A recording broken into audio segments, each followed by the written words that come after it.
Okay, Bismillah Rahman Rahim. Here we are in Turkey. We were in Spain a couple of days ago. We did vlogging from Spain. We went to Cordoba, we went to Seville, we went to Granada, magnificent Alhambra. Now we are in a very special place.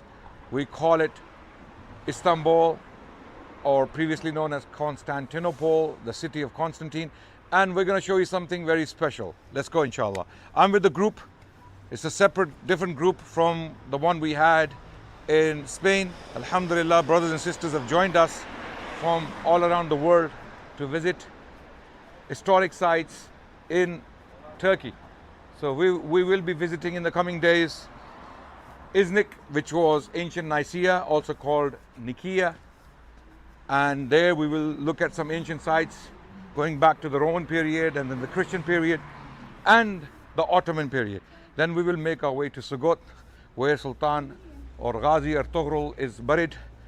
And then from there we will go to Bursa, once upon a time the Ottoman capital in this territory, where 6 sultans are buried. And then finally we will come back to Istanbul, where we will look at the historic sites, say Hagia Sophia, Blue Mosque and Topkapi Palace and other historic places.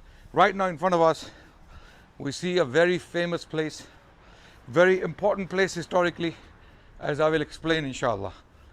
This is Fateh Mosque, named after Sultan Muhammad al-Fatih, the conqueror of Constantinople. In the year 1453 he took this city from the Romans. So we will stand here, do a very quick introduction before we move on. So Sultan Muhammad al-Fatih stands as a towering figure in Ottoman history. He is basically, you can say, he represents the peak of the Ottoman Empire. Okay, the Ottoman Empire officially started about 1299 CE.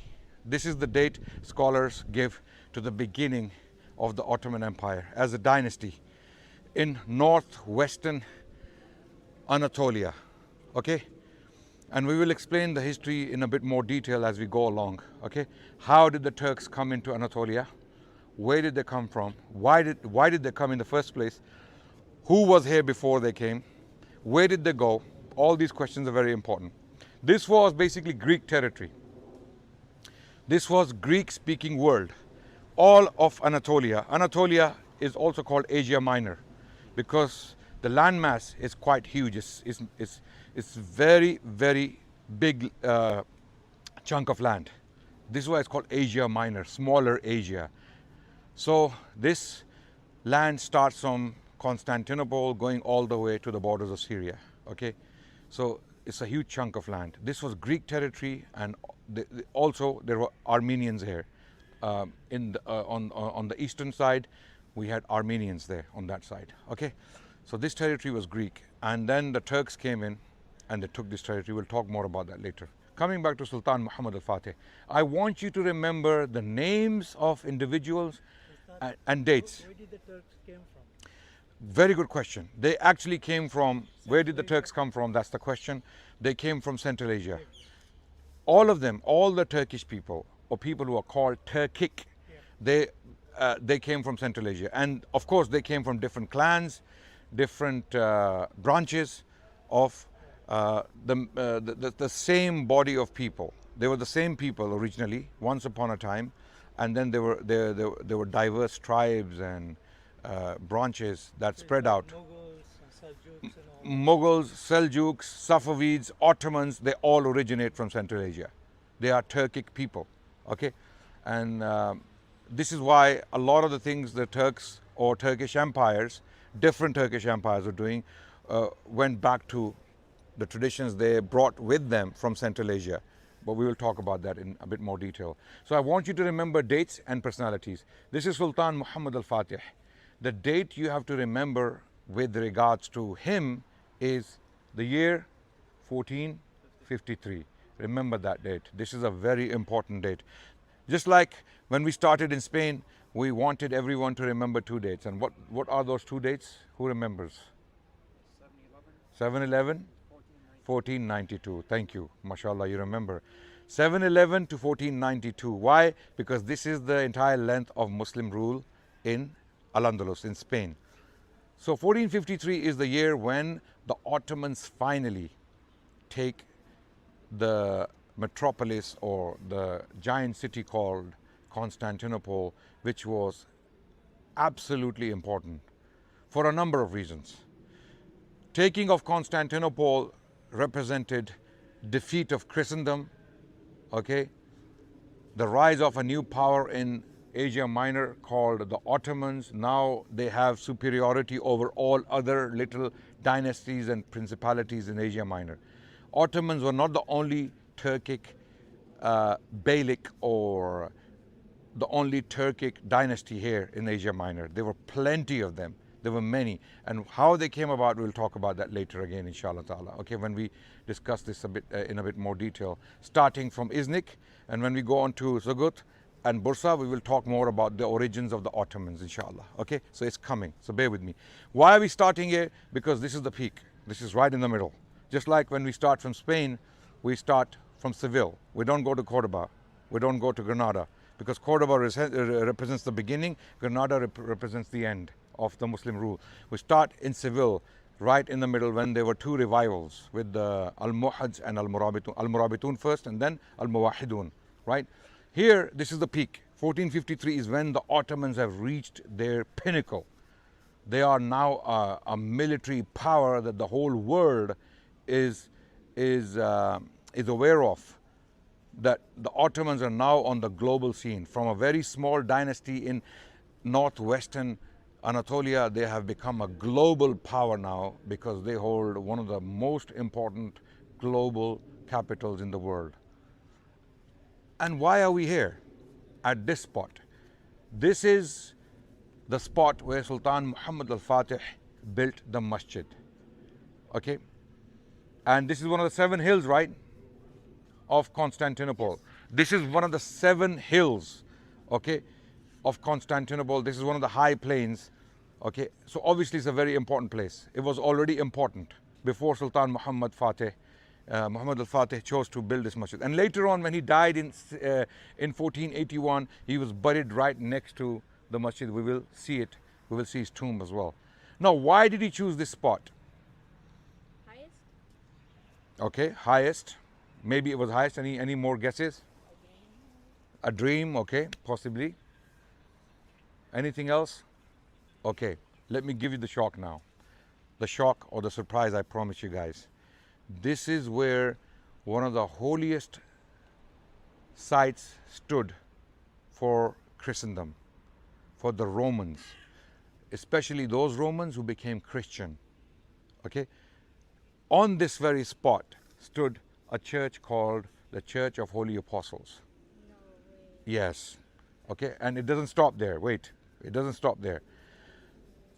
Inside this church was more important than Hagia Sophia, because the church at this spot was built by Constantine himself. And to make it important, Constantine actually brought relics from the Middle East, from Palestine, attributed to the disciples of Jesus Christ. Okay, this is why this church was called the Church of Holy Apostles, because Holy Apostles are who? The disciples of Jesus, right? So he had brought relics, objects attributed to. When I say attributed, I'm very careful about this, because we can never know whether those relics were actually original, because they were flying around throughout the Christian world, right? Everyone believed that everything is real, unfortunately. So Constantine brought these relics to this place to make it more important. So every single Roman emperor since Constantine was being crowned here. This is where they would be made emperors officially, right? And when they died, this is where they would be buried. Now, hold your breath. Guess who's buried here? Start noting the names. On this very spot, on this hill, under that masjid, Constantine, Constantius, Justinian. Justinian is later. I mean, even before Justinian. Basically, Theodosius, okay? Even Julian, who was an apostate, is buried here, right? He wasn't a Christian, he's buried here, right? And there is a whole list of Roman emperors, some of the most important Roman emperors in history. Constantine, one of them. Then we have Theodosius, another one, very important Roman emperor. Then we have Justinian the Great, who revived the Roman Empire in the 6th century, right? And then most importantly, one of the most important figures in the history of Islam. Who did the Prophet communicate with? Which Roman emperor? Heraclius is buried here. The same Heraclius that Abu Sufyan. Absolutely, Herakal. The same Heraclius Abu Sufyan radiallahu an had a dialogue with, which is narrated in Sahih Bukhari. Herakal. In Arabic, Heraclius. In English or Latin. They are buried here. And the list goes on. They were being buried here very, very late. Later Roman emperors are also, because this spot never lost its importance. So basically, when Sultan Fatih took Constantinople, this site was still very important for Christendom, right? And for the Romans. But it was neglected. They couldn't take care of it, especially after the Fourth Crusade in 1204, already mentioned. The Crusaders came in to Constantinople and they took the city of Constantinople in 1204 CE from the Romans temporarily for about 50 years. Okay, and when they took it, they ruled it by their own laws, Latin laws. The Byzantines, the Romans were Greek. They chose Greek language to, do whatever business they were doing. The Crusaders were Latin, so they brought their own system. So the Crusaders sacked the church and they desecrated the tombs of the Roman emperors. What kind of Christians are they, and what kind of Christians are these? The Byzantines were obviously they were following a different version, Orthodox, Greek Orthodox version of Christianity, and the Latins were Catholics. They were represented by the Pope, papacy. So the Crusaders came in and they sacked the site and they opened the tombs of the Roman emperors looking for gold and relics and all those things. There are reports that when they found Heraclius' tomb and they opened it, they took his crown made of gold, which was put with him inside the tomb, and they said his hair was still on the crown when they took the crown. So the Crusaders desecrated the tombs of all those Roman emperors, and this place was then neglected, and then it fell into more despair, and it was falling apart. And when Sultan Muhammad al-Fatih took Constantinople, it was already in ruins, right? So I don't know whether he actually knew the importance of this place. Clearly he knew that there was an important church once that stood here, but I don't know if he had this idea, this history at his disposal, that all the major Roman emperors are buried here. So he put a mosque, a masjid right on top of them, as you can see, and then he himself chose to be buried here, as if Allah is making a point through this, that this is a Muslim sultan who has taken this, and he's above all these Roman emperors. He's buried on top of them. How things change. So this is a very important place. Not many people actually realize the importance of this place. So when you walk inside the masjid, remember that you might be walking on top of Heraclius, Constantine, Julian, and all those emperors buried underneath. Okay, they could be anywhere here, because this whole hill was covered by this Church of Holy Apostles. Okay, this was more important than Hagia Sophia. Hagia Sophia became important because later on the gigantic size and the importance given to it by the Roman emperors. But even then, look at this. Who built Hagia Sophia? Justinian, Emperor Justinian. It was completed in 537 CE, right? But where did he choose to be buried? Why not Hagia Sophia? Because this was more important. This is the Church of Holy Apostles. And now it is a masjid, and Sultan Muhammad al-Fatih is buried on top of all those Roman emperors. And what happened to the relics? Oh, they're gone. They're long gone. Crusaders destroyed everything. Crusaders came and they desecrated the whole place. Because the Romans, the Byzantines, they had respect for these Roman emperors because they were all Christian. They were all Christian, right? Heraclius and Justinian, they were Christians. And they did a lot for Christianity. Crusaders considered them to be a bunch of heretics and kuffar and what. So they said, who cares? Open the tombs and take all the gold and the swords, whatever is buried with them. So in 1204, they sacked this place. They messed up the city of Constantinople. You said who had respect for who? The Christians who were living here, that's why they didn't desecrate, right? Crusaders did it because they didn't really believe in the same version of Christianity. So let's keep moving, inshallah. This was a very brief summary of the historic importance of this spot. I believe this is one of the most important places in Constantinople, in Istanbul, because of the historic nature of the people who were buried here. And you know, we read so much about Constantine and Justinian and Heraclius, so much. We know so much about them, but we don't know where they're buried. No one knows, but this is where they were actually buried. And this is very much downplayed for some reason. Very much downplayed. This is not common knowledge. Even among scholars, this is hardly known. And I even bumped into these facts by chance, by accident, because I was looking into something and I found that they are actually buried at this place. So, Brother Muhammad, we're going to the masjid, or do you want to share? Do you want to say some words? If you... Maybe just a few sentences. Yeah, go ahead. Okay, guys, this is another thing which is the importance of Introduce this. yourself first. Yeah, I'm Mohammed. I'm the local guide with you. So another thing, as you know, the Hagia Sophia was a patriarchate, right, of the Eastern Orthodox Christians. So when the Crusades came in, when Muhammad al-Fatih conquered the place and changed the Hagia Sophia into a mosque, so they had to move the patriarchate another place, and that was the first spot after they got the Hagia Sophia.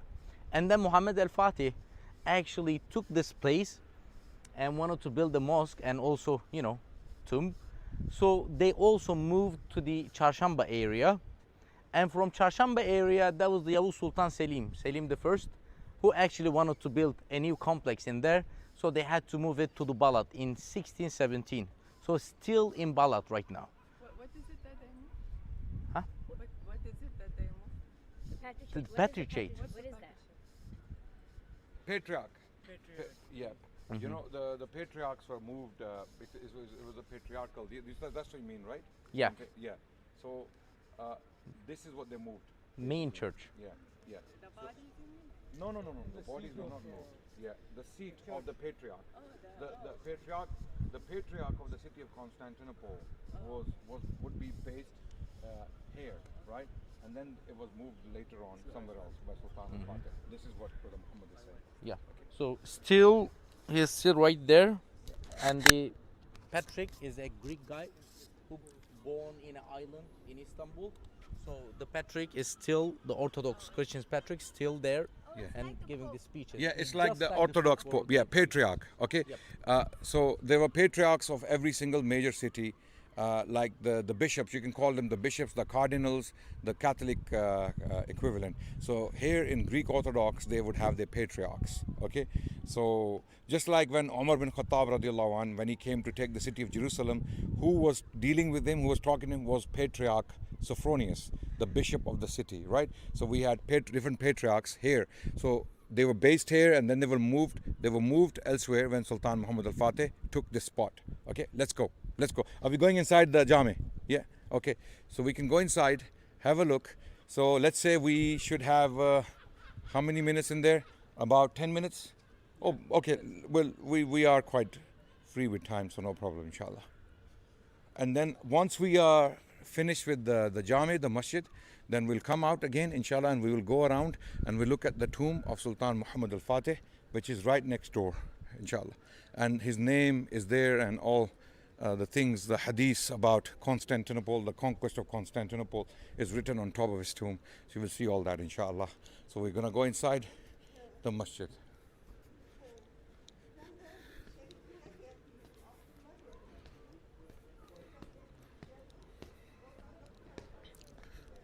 بسم الله الرحمن الرحيم اللهم افتح لي أبواب رحمتك بسم الله.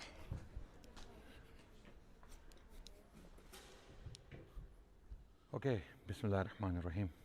So this is Jami al-Fatih, or al-Fatih Jami. Okay, this is Fatih Mosque. As you can see, it's magnificent. It's quite normal in size and magnitude for Istanbul. In Istanbul, you have so many magnificent mosques that every mosque looks the same, but they all have unique features. This one has its own independent unique features. Unfortunately, the original building that was built in the 1470s fell due to an earthquake in the 18th century, and they had to rebuild the whole thing or part of it, but the foundations are the same. So as I was talking about it earlier, this is where all the Roman emperors are. Okay, so they are under this ground. I'm very sure they are, because this is where the Church of Holy Apostles stood, and this is where they were buried. So they are within this compound, all those major Roman emperors, and they were obviously spread out when they were buried. So there's a long list of them, and inshallah I can take out that list later on and read the list. Does anyone have internet? Yeah, can you check very quick the Roman emperors buried at the Church of Holy Apostles? Roman emperors buried at the Church of Holy Apostles. So I can quickly read the list for our online audience as well.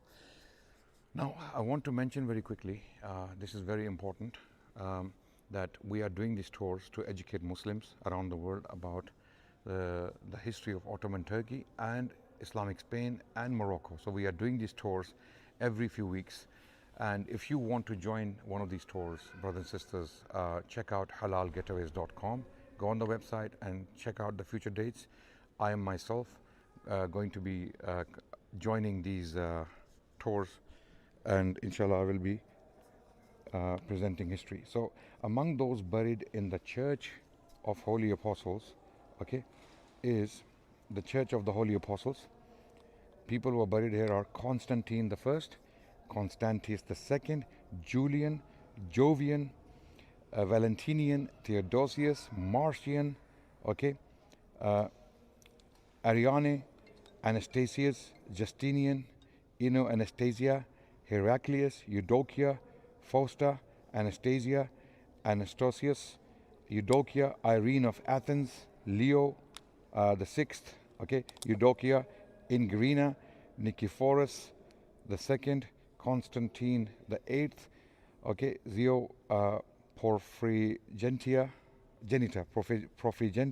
sorry, I can't pronounce that name, okay, and Theodora. So as late as 1056, the last Theodora was buried in 1056. So you can imagine, from the year 337 all the way up to 1056, Roman emperors and Roman empresses are being buried here, okay. There are many famous names here who were actually dealing with the Abbasids. Nicephorus is one of them. Okay, yeah, sorry? Kalbur.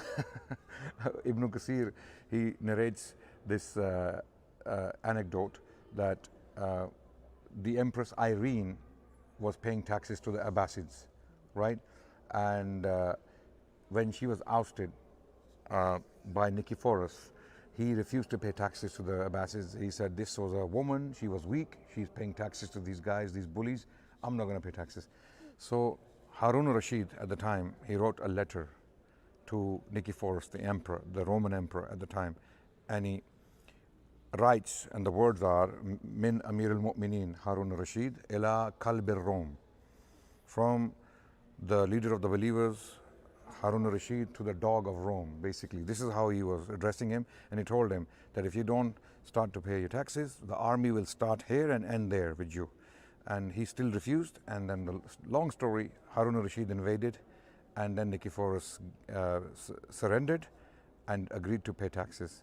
But when Harun al-Rashid turned around, he refused again. Then Harun al-Rashid came back, he attacked the city, Roman territory again, and took few more cities, and then Nicephorus again surrendered, and he said, please, enough is enough, we will pay taxes. So this is how important some of these figures are historically. They are directly linked to the history of Islam. Heraclius onwards, pretty much all Roman emperors were dealing with first the Umayyads and the Abbasids, and later on the Seljuks. It is the Seljuks who took this territory from the Roman emperors. Okay, Romanos was the Roman emperor in 1071. There was a very famous battle called the Battle of Manzikert. As a result of this battle, the Turks came in, and we will talk more about it when we are in Sogat and Bursa, inshallah. So for now, inshallah, enjoy yourself, look around and explore, and then once we are done, we will make our way to the qabr of Sultan Muhammad al-Fatih, inshallah. Okay, everyone. Bismillah ar-Rahman ar-Rahim. We are now outside the masjid compound, and we are making our way to the Muslim cemetery. Okay, and right next to the masjid, you can see outside the masjid, Sultan al-Fatih is buried, rahmatullah alayh, in this very compound, in this very room or mausoleum, you can call it. And one of the greatest sultans to have ruled the Ottoman Empire, one of the most powerful ones, one of the most dynamic ones. Young sultan, he was in his early 20s when he took the city of Constantinople. This was absolutely mind-blowing, phenomenal. How can such a young man lead such a huge army and do something his predecessors could not do for the previous 150 years? This was absolutely phenomenal. Okay, so many sultans before him attempted, but he had his mind bent on taking Constantinople from Christendom and make it a Muslim capital. And later on, Napoleon Bonaparte was to remark that if I had Constantinople as my capital, I would rule the world from it. So we're going to go inside, inshallah. Bismillah ar-Rahman ar-Rahim. Assalamu alaikum ya ahl al-qubur.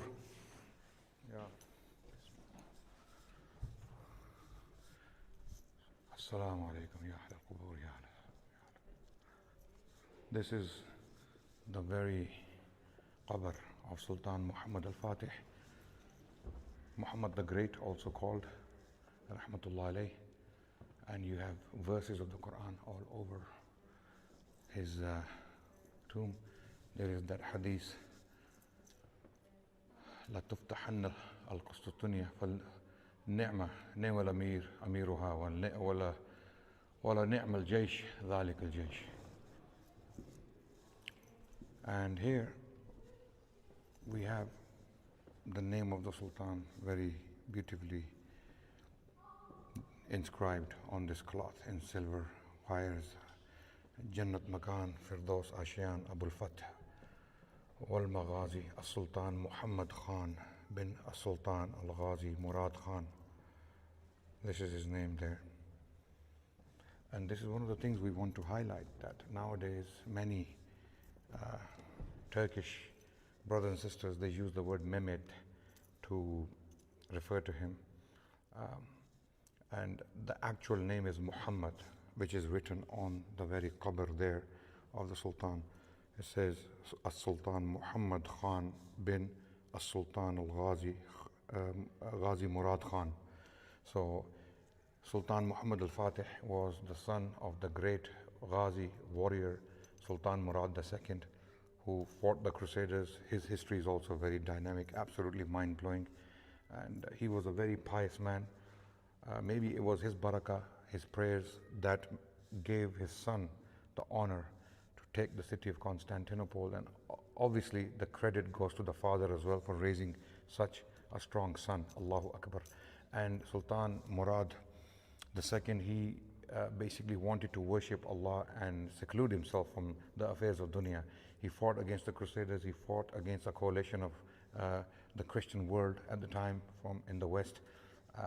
He took many lands in the Balkans, and he wanted to basically leave the state or the government to his son and basically seclude himself to worship Allah subhanahu wa ta'ala. But then he had to come back to take power from his young son, who could not at the time, handle pressure, or maybe the wazirs were not very pleased with things the way they were going, and Sultan Murad had to come back the second time he took power and did what he had to do. So when he died, rahmatullah alayh, he had left a will that bury me in a very humble, very simple tomb. When we go to Bursa, inshallah, we will see his grave and you will see how simple it is. Allahu Akbar. So this is Sultan Muhammad al-Fatih, Sultan Muhammad the Great. I was just asked a question about the significance of the turban, the huge turban on top of the grave, or sarcophagus of the Sultan. Why is it there? Why such a big turban? In his real life, if you look at some of his portraits, his lifetime portraits, you will see his turban was very big. And this question comes up very often, that why did the Ottoman sultans wear such big turbans? The point was they would put cloth around the turban so that they could be buried in the same cloth. It was their coffin, coffin not in as in the box, but the cloth, so that they can be put in this very cloth, and when they die, they will be wrapped in this very cloth and put in the grave. So this was the idea why the sultans had such huge turbans, because they had cloth wrapped around their heads. So this is the history we have to tell our children, the humility of these people. There was something very special about these people, why Allah chose them to be here and do all these great deeds. If you go beyond sectarianism and bigotry and prejudice, you will see that Allah subhanahu wa ta'ala chose them to serve Islam in this way. There is adhan, there is salah, there is Quran being read in these lands because of the struggles of these people. Allah chose them to do this, what they did. And in other places we lost. We lost land like Al-Andalus in Spain because people got too busy with this dunya, and they were too comfortable with the ease and the luxuries of this world. But these sultans chose hardship. They chose he spent much of his life on the battlefield. Sultan Suleiman the Magnificent, one of his great grandchildren, who ruled from 1520 to 1566, nearly 46 years. Guess what, brothers and sisters? Nearly half his life was spent on the battlefield. Half. Nearly half his life. Even as a prince and even after he became sultan. After he became sultan, he spent nearly 20 years on the battlefield, fighting on two fronts. The Europeans on the western front and the Shia Safavids on the eastern front, because they would attack him repeatedly from behind. When he would attack the Europeans on the western front, the Safavids would launch an attack behind him, so he would go and subdue them. So it was very difficult situation, very, very tough situation for him. But he lived 20 years of his life fighting these battles, trying to maintain this territory for the Muslims. So it's very important we teach our children this history so that they can be inspired by the characters, by their achievements, and look up to these people, inshallah. Constantinople was technically the city within the walls, the Theodosian walls. The walls you see going around, we will see them inshallah when we leave. You will see the walls with red bricks. Okay, there are stones and there are lines of red bricks. These are Theodosian walls. They were built in the 4th century, mostly. There are older parts, but mostly in the 4th century. These were impregnable walls. There were two layers. There was an outer wall and there was an inner wall. So even if you were to breach the outer wall, it would be very difficult for you to pass the second wall. But Sultan Muhammad al-Fatih and his army managed to do it somehow. Is this location in Constantinople? Yeah, absolutely. We are right now, this is Church of Holy Apostles.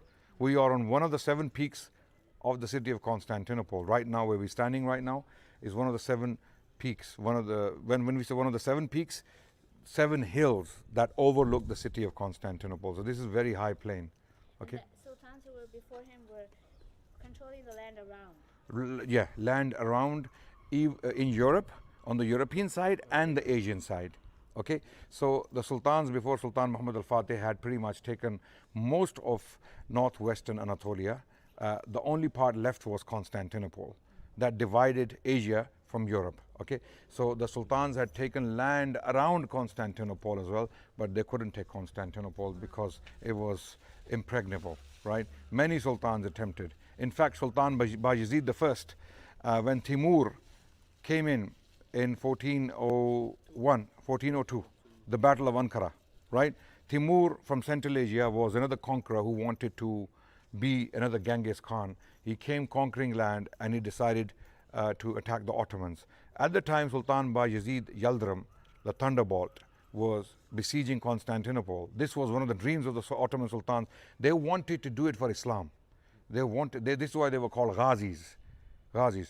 And only one of the sultans died on the battlefield, who was killed after the battle. We will talk more about him when we're in Bursa, inshallah. So I don't want to give all the history now, because there's a lot to talk about, a lot to cover, inshallah, in the coming days. So I just wanted to quickly show you this brief history of Sultan Muhammad al-Fatih here. And remember the name the Wazir Shandarli Halil Pasha. We will see his grave in Iznik when we get there, inshallah. And he's buried there in a very humble grave. But he was the second most powerful man after the Sultan himself. And Sultan had to kill him. And we will see why when we get there, inshallah. Alaikum, everyone. So this is the Julus Street, all right, that the Ottomans after Muhammad al-Fatih was must to use it. So what I mean, Julus means sitting, right? And Merasim, Julus. And Merasim means ceremony, right? So each sultan after Muhammad al-Fatih had to visit the Abu Ayyub al-Ansari and then should walk all the way to the Topkapı Palace, more than 2 hours. So that was must, and then they can be considered as a sultan. So this is the importance of the Abu Ayyub al-Ansari.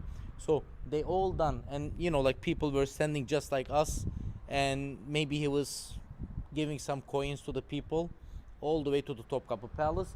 And this Imaret is the Imaret of Mihrişah Valide Sultan. She was the mother of the Selim III and the wife of the Mustafa III. So it's a soup kitchen. They are still cooking for more than 4,000 people every day for free, Yeah, it's supported by It's a waqf. Yeah, it's a waqf, it's a foundation.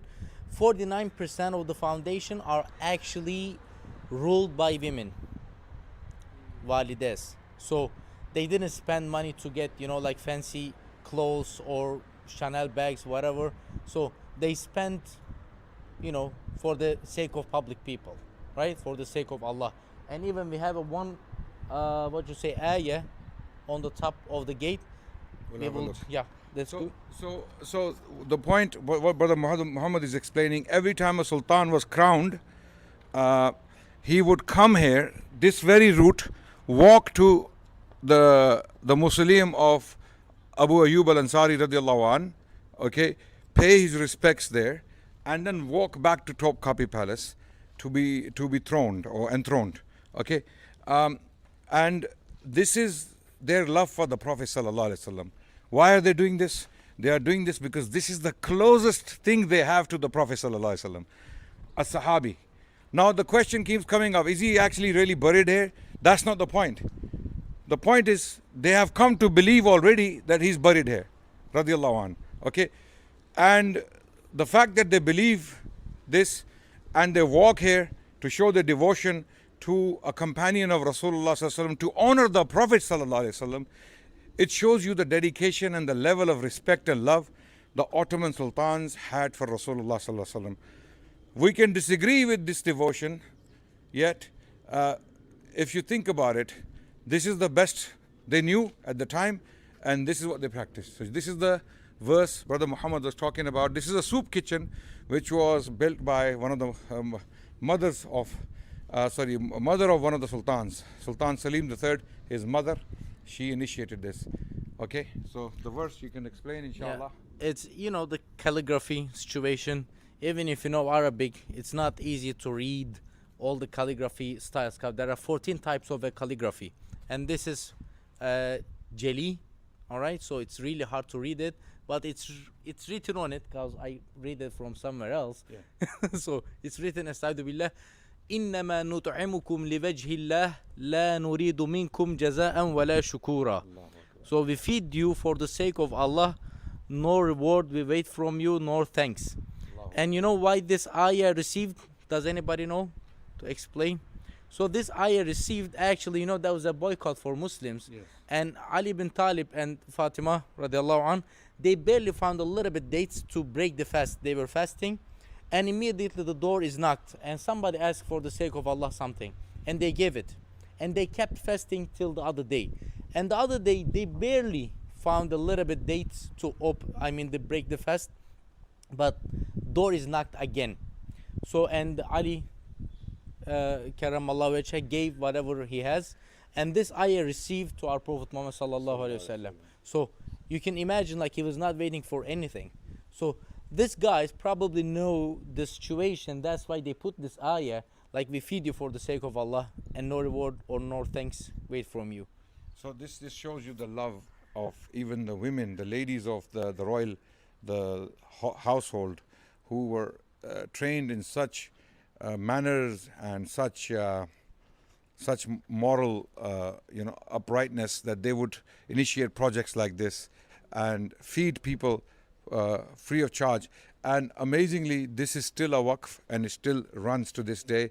As Brother Muhammad highlighted, 4,000 people nearly come and receive their soup, daily soup. It's a soup kitchen. So if you're hungry in Istanbul and you don't have money in your pocket, this is the place to come, and you won't be disappointed, because the soup here, what they call shoraba, right? is the best, alhamdulillah. But you will notice, sorry? This is her tomb, the lady's tomb. Rahmatullah alayha. May Allah have mercy on her. May Allah accept from her sadaqat, her khairat that she did, and it still continues to this day. We cannot forget these people. These people are very important in our history. This way. Yeah. So you might have noticed already, brothers and sisters, that there are so many graves, unbelievable amount of graves around this compound. Why do you think? Even look up in the hill, there are graves there.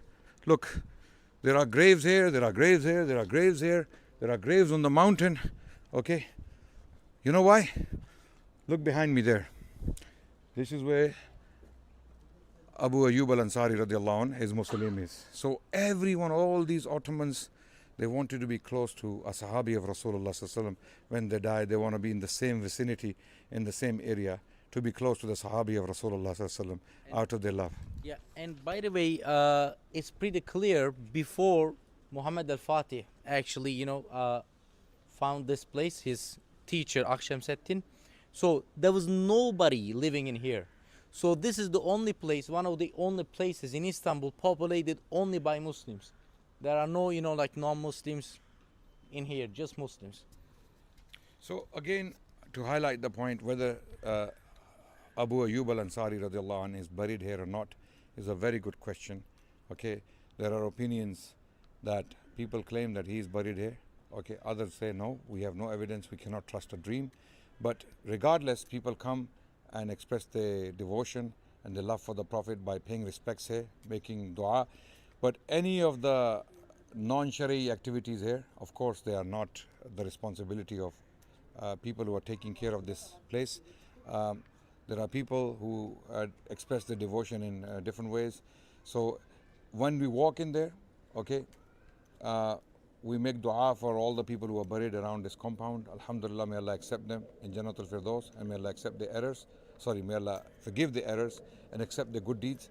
And at the same time, remember that we have to follow the Sharia when we are paying respects to the deceased, the ones who have passed away, whether they are Sahaba or people who came after the Sahaba radiallahu anhum ajma'in.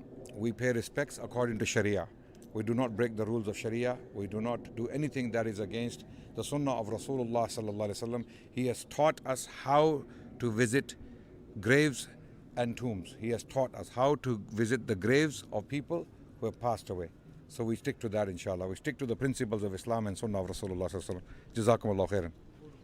And yes, okay. Udkhuluha bi salamin. Well, Ahmed the First. So before Ahmed the First built this place, right, everybody was just, right. looking. Sultan Ahmed the First, he built this, and you can see the amazing decoration, very Ottoman, very distinctive of Ottoman artwork, very beautiful.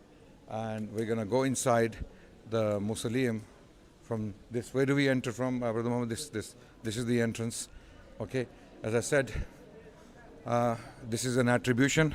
We can never be sure whether he is actually buried here, radiallahu anh, but he's definitely close to the walls of Constantinople, or he was buried around the city of, or close to the city of Constantinople, because he came on an expedition that was sent to conquer Constantinople. This is during the Umayyad period. So we're going to go in. We can take our shoes inside. We're going to put them in the bags. Oh, we can carry them in the hand, no? Okay. Yeah. Plastic bag is better. Yeah, I'm going to do it for you. Don't worry. Give me one more, please. We'll put Hamza's shoes in there. Okay. I got it. Right, I'll carry them. No I problem. got it. No, it's all right. Come. Bismillah.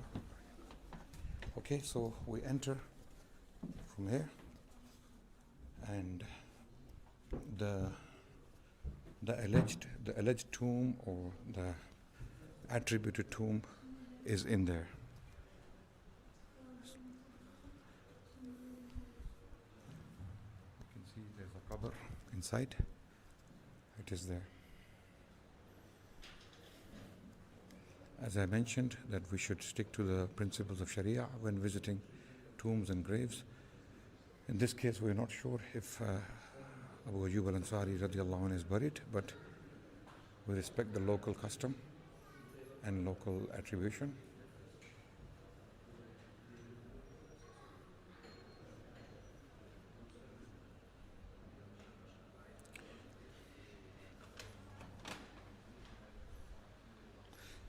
Okay, we'll leave now. So here, brothers and sisters, it's very clear that a lot of people from Turkey, around the world, they come and visit this mausoleum, and and it's a source of inspiration for the local Turkish Muslims. And you see a lot of people in religious dresses. Many religious people in Turkey who are very religious, they come here and pay their respects. Of course, we do not agree with things that people do against Sharia or when they are doing actions